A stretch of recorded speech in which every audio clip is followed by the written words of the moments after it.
It's on? Okay. Good morning, folks. I'm Danny Wright, a member of the board. Pronouns are he, him, and I want to make the announcements. So when I picked up the order of service on the announcements, it said, see the bulletin board. So there are a number of things happening this week. There's an ADHD support group. There's a pagan potluck. There's free thinkers. There's a new night for the online meditation group, which is Wednesday night at 7. And we have our usual in-person on Monday night at 7. Let's see. I was asked to remind people or call attention to the fact that the Board of Trustees minutes are posted on the bulletin board. And as always, due to carb abstaining, please don't have anything to drink in here except bottled water. Let's see. And last but not least, Ted Newton has a few remarks he wants to give to us.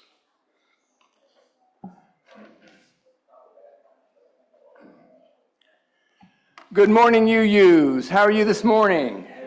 Yeah, those of you who set your clocks ahead, I can see we have a few people who did not do that this morning. Yes, they're waking up and going, oh my God, we're late for church.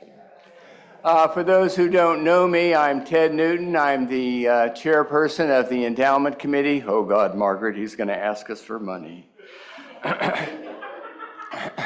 No, I'm actually not going to ask you for money this morning. I'm going to ask you for blood. Oh God, it's finally come to this. Now, as some of you may know, during the pandemic, our church hosted the Shepherd Blood Center. We hosted one of their blood drives during the pandemic because they were having a difficult time finding places where they could actually hold blood donor areas, and our church was one of those who said, sure, we raised our hand. One of the reasons we raised our hand is that Walter and Enid Shepherd were members of this church. In fact, long time and very early members of this church. And I did a little digging. It's like, well, who the heck was Walter Shepherd, who the Shepherd Center was named after? And he was actually a clinical pathologist who worked at the University Hospital, which is one of the second oldest hospitals in Georgia, one of the largest at the time. And a little bit later, the Talmadge Hospital was built because of some accreditation issues related to the Medical College of Georgia, and was built right next to the university hospitals. Now, Walter was the chief of clinical pathology at the University Hospital, and later also became the clinical pathologist, chief of clinical pathology at Talmadge. So he was clinical pathologist at both of those hospitals, and they later named the Shepherd Blood Center after him, a member of our church, and actually died just right before the naming of that center when it was built. So we kind of, hold Walter in our hearts, and we opened our doors to him. We were contacted last week by the Shepherd Center, and they were asking if we would also host again the Shepherd Center as a blood donor site. But it's going to be a little bit different this time. They do not want to come into our building like they did last time. They set up in our common room and hallway and everything. I mean, the whole church was like a blood donor center. It was like, Transylvania site. No, they're going to send their minivan, their mini donor collection van, into the church, and then they says, well, what's a good day? What's a good time to come? And I'm like, well, Madam Cleo kind of, the psychic center shut down about 30 years ago, so I really can't, zone into the church and tell you what's a good day and what's a good time to come. So what I did is they gave me a bunch of dates. One of them was a Sunday, and I was like, no, do not come on a Sunday with your minivan because we are limited on parking space as it is, and we really don't think it would be a good idea to put your mini donor center in our parking lot. So there are, about 7 different dates in April. If you are a blood donor and you would be willing to come on those dates, and I have times, what I ask you to do, and I'm going to put this outside of our common room, is with a pencil, just put a check mark. It does not obligate you whatsoever to come on that date or during those times, and just put a check mark. Yes, I could come on that date and maybe at those times, and it'll give me an idea on what would be the best date for them to come just for members of our church. And of course, this is open to the entire CSRA to come to that center. But they were just wondering, just for our church members, although it's open to anybody. But I got to kind of give them a date and what would be the best dates. And these are like Saturdays, Thursdays, Mondays, Tuesdays, Wednesdays. So this is just for me to collect a little bit of data today for those people who set their clocks ahead, as they were supposed to do. And it would just help me give her a day, and it will just be on one day, for these shepherd people to come and bring their mini donation van to come and collect blood. So I'd appreciate if you could do that. Just take a look. And again, it has times from 9 o'clock to 5 o'clock. And if it's the whole day, just put a check the whole day. And if it's only a certain range of days, just check those range of days. And if it's only one day, that's fine.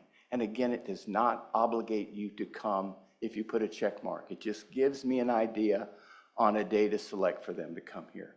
Thank you very much, UUs. Happy to be here. Have a great service.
Welcome to the Unitarian Universalist Church of Augusta.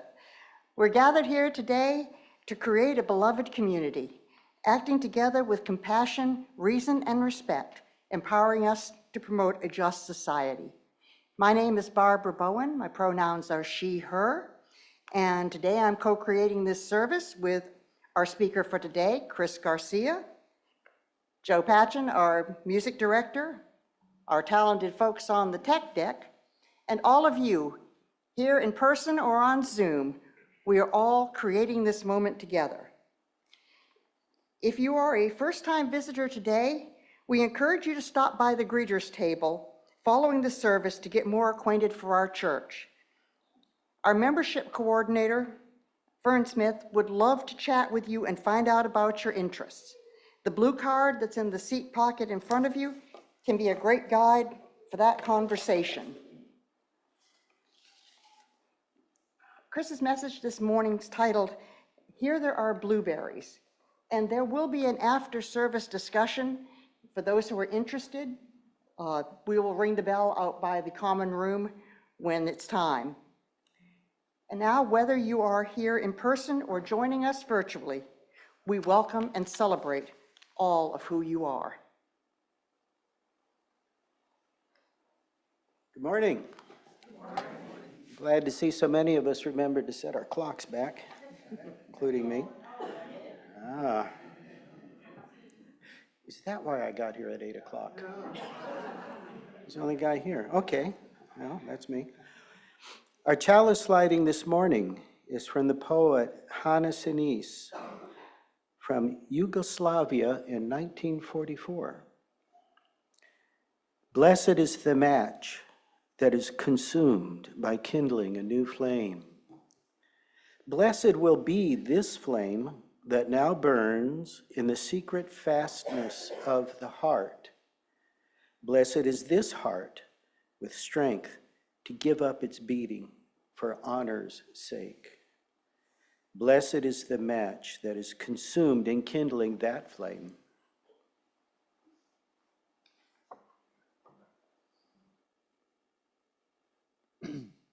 Would you rise in body or spirit for our opening hymn, number 315, This Old World?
Good morning. My name is Marika Bhattacharya, she, her pronouns. I'm here this is the time in our service when we get a chance to share joys and sorrows. Final stone for unspoken joys and sorrows, and hold them in the heart of the community.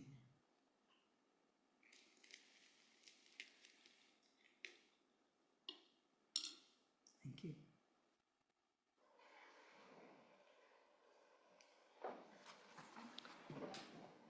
Now is the time we set aside for prayer or meditation. And I know that most of you are stressed and anxious these days, and with plenty of reason. But for just a little while, I'd like you to step away from those concerns and just be present here with each other in community. And just for a few moments, be at peace. And I offer this poem titled, I'm Worried, by Mary Oliver. I worried a lot. Will the garden grow? Will the rivers flow in the right direction? Will the earth turn as it was taught? And if not, how shall I correct it? Was I right? Was I wrong? Will I be forgiven? Can I do better? Will I ever be able to sing? Even the sparrows can do it, and I am, well, hopeless. Is my eyesight fading, or am I just imagining it? Am I going to get rheumatism, lockjaw, dementia? Finally, I saw that worrying had come to nothing, and I gave it up and took my old body and went out into the morning and sang.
So today is the second Sunday of the month when we donate the proceeds of our offering plates to another organization which shares our values.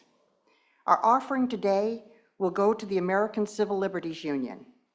The ACLU provides legal assistance in cases where it considers civil liberties at risk. Currently, they are challenging a growing wave of attacks on voting rights, LGBTQ equality, reproductive freedom, free speech, and more in every state. I'm sure you'll agree that they need all the help they can get. So please, give as generously as you're willing and able. Will the ushers please come forward?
Thank you all for your generosity.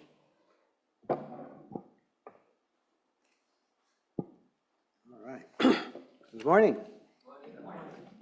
A few years ago, I was writing a play, and I read the first volume of the autobiography of Frederick Douglass. Frederick Douglass wrote 3 volumes of his life at different phases of his life.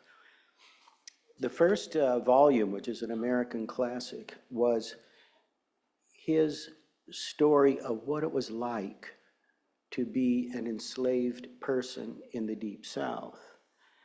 And even if you're not much into history, that is a very vivid and graphic read, and you can learn a lot about what life was like at that time.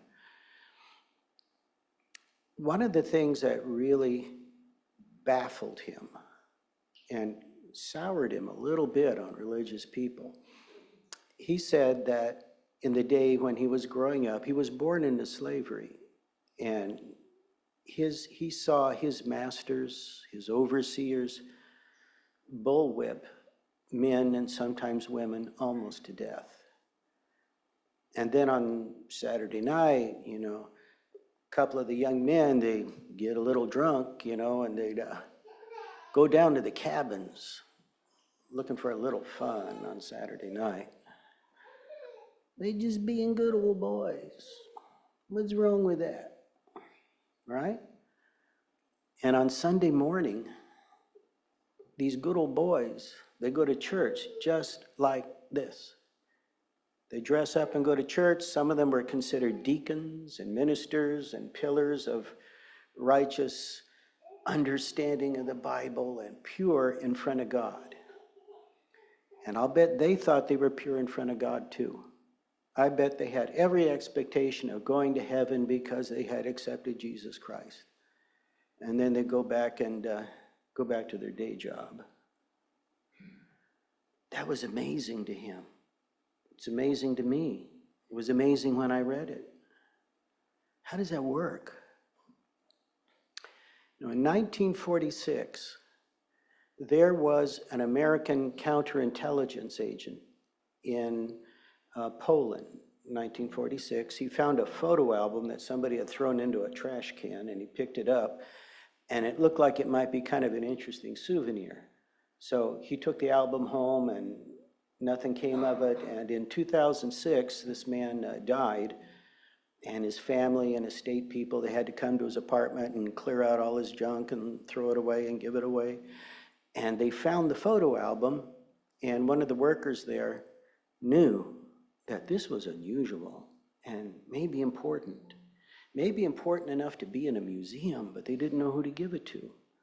So they gave it to the Holocaust Museum. And it sat there for a while and nobody really looked at it. In 2007, they did look at it, and it was amazing. The album was eventually traced back to SS Sturmgruppenführer Karl Hocker, who was one of the deputy commanders in Auschwitz-Birkenau. There were no pictures of the prison. There were no pictures of the prisoners. You would never know. But they had the good old boys of Birkenau having parties, having picnics, whooping it up with the office girls, having a good time, just being people. And then in the daytime, they had this other parallel life. And again, you have the mystery. How do you do these things and not be bothered by them? You want to believe, as I do, that people who do horrible things, even historically horrible things, that they must feel bad about it. But the truth is, they don't. And if you could talk to Frederick Douglass's good old boys, and if you could talk to the guys at Karl Hocker's Blueberry Boys, having parties with the office girls, in the back of the photo it says, "Here there are blueberries." They all got dishes of blueberries and they're chowing down on blueberries. And I suppose when the party was over, SS Obersturmgruppenführer would go back to his day job, which would probably have been unloading the cattle cars and deciding who goes to the chimneys and who goes to the barracks. That was his job. And from the look of it, he loved it. He liked that job. How does that work? And what makes any of us think that we would have done better? We're seeing a time in American history, and this has always been like this, but now we're in an information age where we see everything right in front of us. And we're seeing a parade of people who, from the look of it, seem to have lost their soul or seem to have lost their conscience. Sometimes I see these press ladies with their little gold crosses in front of the press corps, lying. Do they know they're lying? And if they do, what does that mean? You think of Sean Spicer. I don't know if any of you remember him a few years back. Sean Spicer. As soon as President 45 was inaugurated, he said that he had had the biggest inauguration crowd maybe in history, bigger than Obama, bigger than everybody. The National Park Service, they showed photographs. They said that this was not true, and he wanted them changed, the photographs. He told Sean Spicer, you go to the press corps and you tell them, ignore the pictures. I had the biggest crowds, and that is how it is. Now, hold that image. Sean Spicer knows it's a lie. He's not wearing a little gold cross, but he knows that he's about to lie to the press corps. And what's more, the press corps that you're looking at, just like I'm looking at you, they know he's lying. They know that. And he knows that they know that he knows that they know that he's lying. And he has to do it anyway. And you know what? After that, it gets easier. It gets easier. So,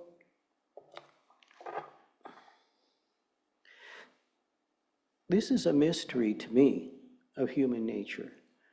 How you can bullwhip an old man almost to death for running away, and then go down to the cabins late at night to have a little fun, and then go to church the next morning and you are clean in the eyes of God, and you don't see any contradiction. And how you can be the guy who unloads the cattle cars and sends people off to their death or to living a little bit longer, and then chow down on blueberries with the office girls, and your buddy with his hat on sideways is playing the accordion and everybody's having a great time. How does that work? And why does it still happen? Bad people do not consider themselves bad people. If you were to talk to SS Obersturmgruppenführer or any of Douglas's good old boys, they would have rational reasons and even legal reasons why what they did is okay. And you got to remember, at that time in Germany, what Oberst Hocker was doing was illegal. And to object to it, to not want to be put in the cattle car, or even worse, rat out your neighbor, was considered illegal. So just because something is legal doesn't mean it's right. So you have this mystery of human nature. How can people live with what they do and not be touched by it? Now, religious leaders, theologians, philosophers, for millennia, not Melania, millennia. I don't think Melania thinks about this much, but for millennia, they have been trying to solve this, and they're still working on it. So I'm thinking, now you know how much I love quantum physics. I love quantum physics. Quantum physicists are the mystics of science because they deal with abstract problems that are ineffable. It's hard to even imagine how to go at these problems. because they're not tactic. They're not something you can hold in your hand in a laboratory. They're just in the mind. So quantum physicists, they solve these problems with thought experiments. So let's go at this like a quantum physicist. We're going to have some thought experiments. And like Barbara said, there's going to be a discussion, 12:30. If you want to come and talk about these thought experiments and what you think about this, we'll be here. Okay, so a thought experiment. Now, Frederick Douglass's bullwhipping good old boys and SS Obersturmgruppenführer Hawkers, Blueberry Boys, these guys, maybe they're kind of lost souls. There's really not a lot you can do for them right now because they've already made their peace with their way of life, which is a mystery, all right? But there's not a lot you can do to save them right now because they're true believers. But I'm a universalist, and you guys, whether you know it or not, are universalists. It says that on the signboard out on the street, all right? So that means that we have to believe that these guys, these good old boys and Blueberry Boys, someday, somehow, somewhere, we can't imagine how, will find their place with humanity and their light of God within. Everybody has Blueberry, Buddha nature. Everybody has Buddha nature, even if you're holding a whip in your hand or sending people off to their death. Even those guys have Buddha nature and Christ nature within them. Can you believe that? Try. So let's put them over to one side for a little while. Let's have a thought experiment. So imagine that you are a German soldier in, say, 1944, and you've been on the front lines for a couple months fighting it out against the British and the Americans, and you've been fighting it out with your guys, and you don't really like politics. You don't think about it. You'd rather think about who's winning soccer that year. And you really liked Hitler in the beginning because he was making Germany rich and strong, but you kind of don't like what you're seeing now because he's at war with everybody, and you keep hearing these rumors that nobody's really sure about. And but that's not what's on your mind when you're a combat soldier. Your job is to stay alive and to keep the guys next to you alive. And that's all you're thinking about. Now, one day, your chain of command comes to you and says, we're reassigning you. We're going to send you to a prison camp in Poland and other duties as required. Off you go. Now, your father's proud of you because you're defending your country like a good German. You're defending your country, and your mother's terrified because she's scared you're going to get killed. But now you're going to a prison camp. So you're probably going to survive this war. Nobody's going to try to kill you at a prison camp. And then you get to the prison camp and you start to understand what the job is. Now, you're a soldier. You're not a decision maker. You're a worker bee. Now, SS Obersturmgruppenführer Hawker, he's the guy by the cattle cars who's saying, you go there, you go there. Your job is to keep the traffic moving and to handle any problems. That's the situation. Here's your thought experiment. You're standing there with your rifle and your big dog on a chain, and suddenly a woman heading towards the barracks sees her child, her little girl, going towards the chimneys. And she screams and runs out of the line, and she's screaming stuff in German and Yiddish, and she's trying to save her little girl. She's pleading for mercy. She's cursing the Nazis, and she's trying to grab her little girl. Now, Oberst Hawker is standing by the cattle car with his hand on his sidearm, and he's looking at you. Rausch! Scheitzekopf! Deal with that woman! He's not telling you to go over there and talk to her. He wants you to shoot her. What do you think you'd do? What kind of choices do you have? What kind of choices do you have? Are you going to say, you're going to throw down your gun and say, this is not honorable combat between equals. This is murder. This offends my warrior honor. Yeah, go ahead. See what that gets you. Or are you going to shoot her? What are you going to do? If you don't shoot her, somebody else is. And maybe you'll head off in the chimney line. What are you going to do? Chew on that for a minute. Now, that's the second level of hell right there. Let's take it to the third level of hell, thought experiments. Isn't this fun? Okay, third level of hell. You're not in the army. You're not one of the guys on the staff. Maybe you're one of the office workers. You're a civilian. You've got your opinions about what's going on in your country, but you don't have to do anything. You're just a paperwork guy in your office. And you're the next in line to be the supervisor of your area, right?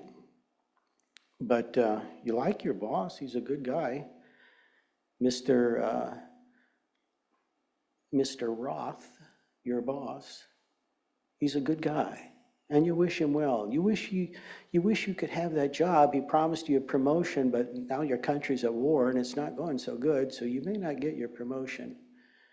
Now one day, the Blueberry Boys come stomping into their office with their shiny boots and the death's head on their caps.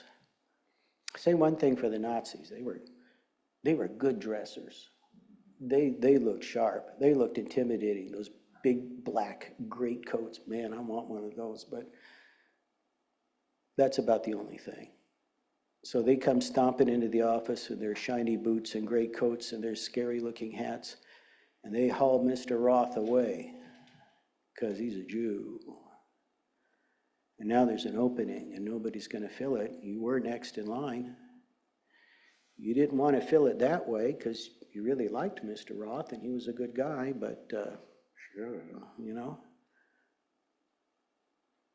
What are you going to do? You going to take that job? Your wife would really like you to take that job because it would be a good pay raise, and all you got to do is say yes. You going to take that job?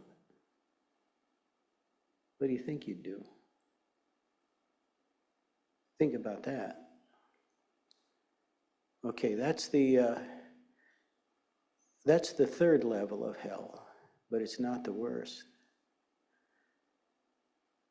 Now, if you're not completely depressed and exhausted, let's go to the fourth level of hell. And this one really kind of hits home. This one is on a whole other level. Maybe you took Mr. Roth's job and, you're making good money now. Not enough. It's never enough. So you are living in a kind of a small house on a nice street. It's a small house. You got 4 kids. Oh my God, some of us know what that's like, And you got a small house, and your 4 kids have to sleep in one room, and you and your wife are in the other room. Now, the people next door, the Leibowitz family, they got a big department store downtown. Now, last week, everybody broke the windows on it and spray painted Juden on the wall. And things are getting pretty tight for Mr. Leibowitz's business. But that's a nice house. Now, one day, you know what's going to happen. A couple of shiny black vans pull up in a big Mercedes with little red and black flags on the fenders.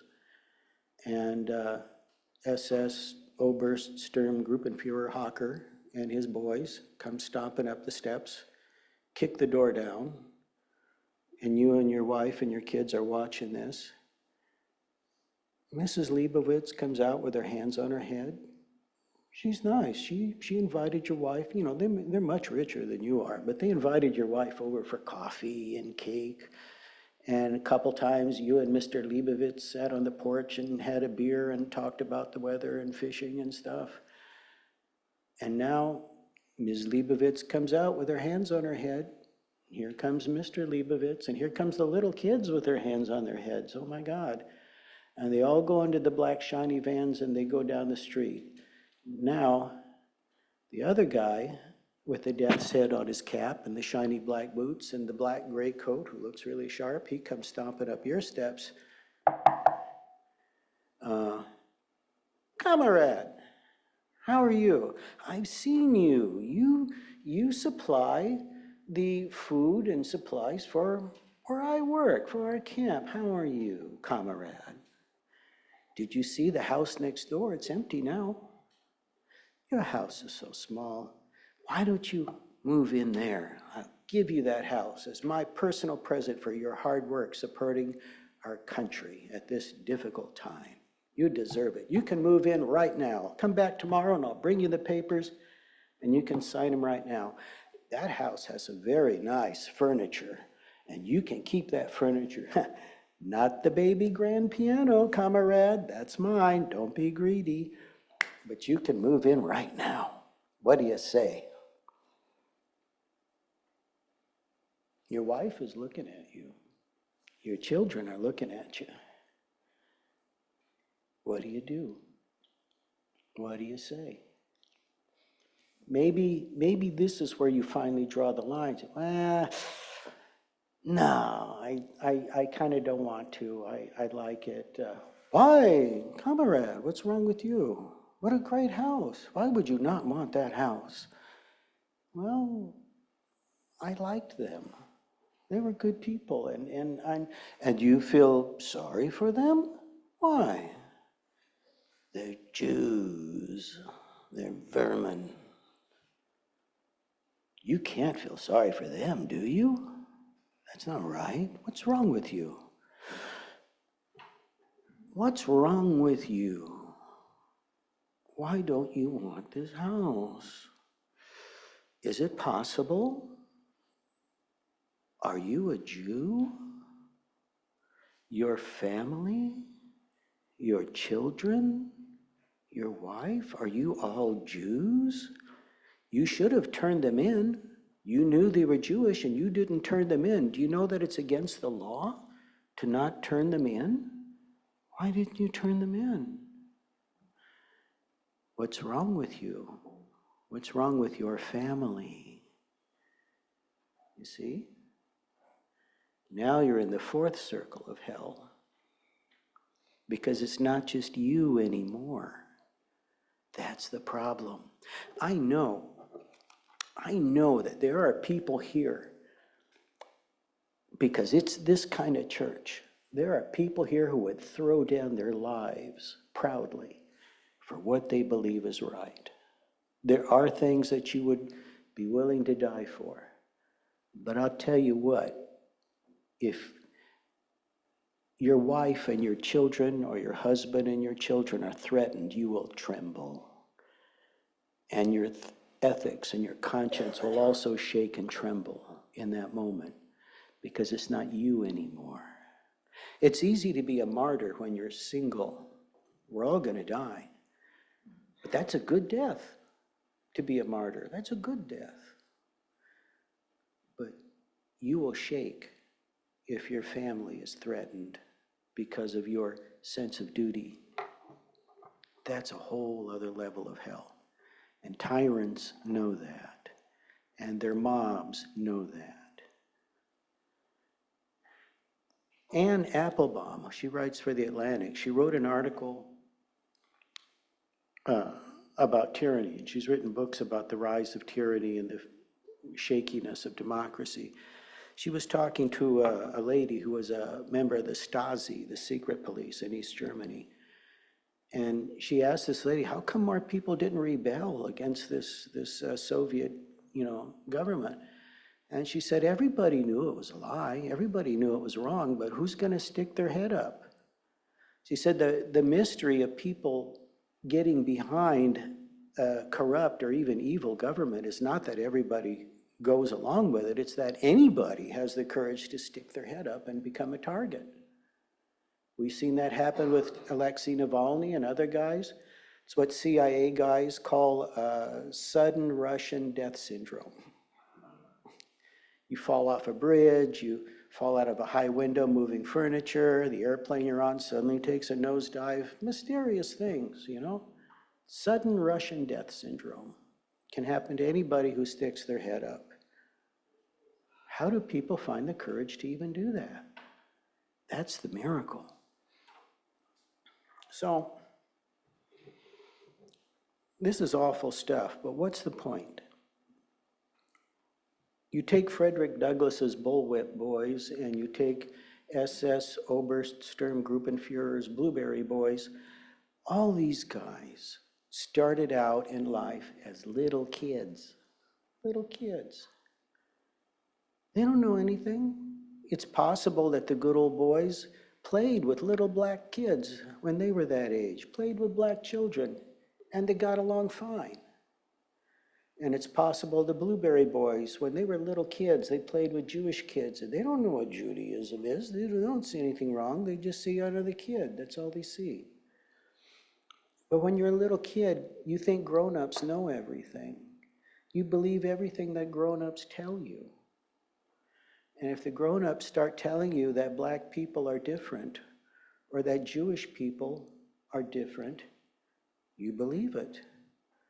And if they tell you when you're a young man looking to make your mark in the world, and they tell you that you have a great destiny to lead the great race, the huge Aryan race, to lead the world into paradise, you go, yeah, I want to be that guy. I want to be that guy.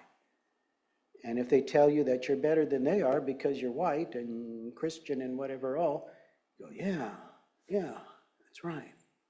I am better than they are. And then you become killers. And you're okay with it. You make these little compromises. The Blueberry Boys and the good old boys, they grew up this way. What are they going to do? What I want to tell you right now, spiritual practice is a real thing. It is a real thing. It doesn't depend on what you believe about God or religion or any of these things. It happens anyway. Life is going to happen to you from one moment to the next, all day long, every day of the week, every day of the year, until your last dying day. And for all we know, it might even continue after that.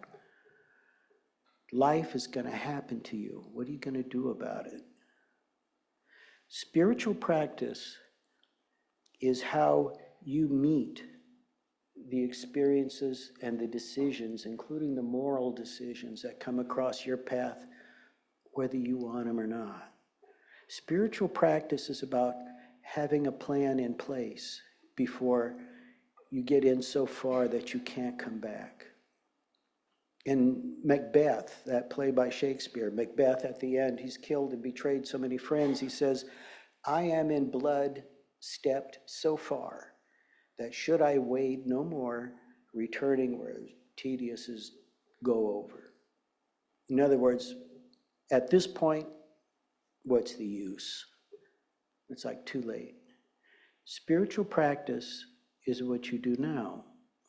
Spiritual practice is how you decide to meet the people or the events that make you angry. Can you bear those things with patience without complaining or insulting? Spiritual practice is about doing something kind or compassionate for somebody every day. And if you can do that for somebody you don't like, you get extra cool points for that. You don't have to save the world. I can tell you from experience as a young man, the world doesn't want you to save it. And the world will push back against you. and you may or may not have anything to show for it. But you can always be kind to the people that you meet, including the people that you don't like. People like Sean Spicer or the Blueberry Boys or your poor soldier or the guy at the office or the guy next door to Mr. Leibovitz, they make small compromises that lead them like Macbeth until they're stepped in blood so far there's no point in turning back. But daily acts of kindness can do the same thing, and they can lead you in another direction. Never discount that. The Buddhists say that one person is equal to 9 billion people. What that means is that the kindness that you do, however small it may seem, makes the world a little better for the rest of us. Never discount that. Spiritual practice is real. You can take it in hand and try to learn it and make a practice and a belief for yourself, or you can just let stuff slap you around forever. That's the point of a spiritual life. Amen.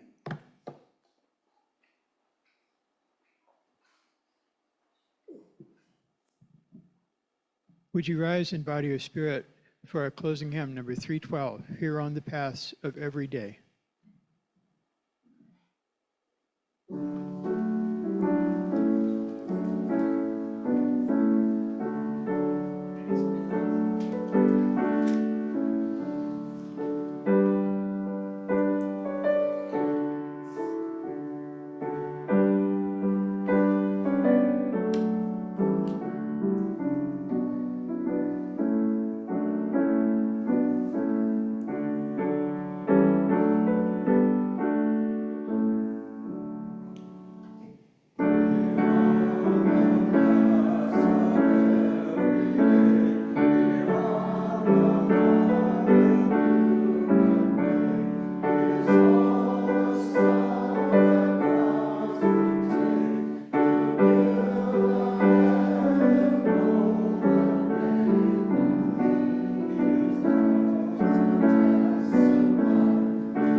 Our closing words are from Anne Frank in her diary.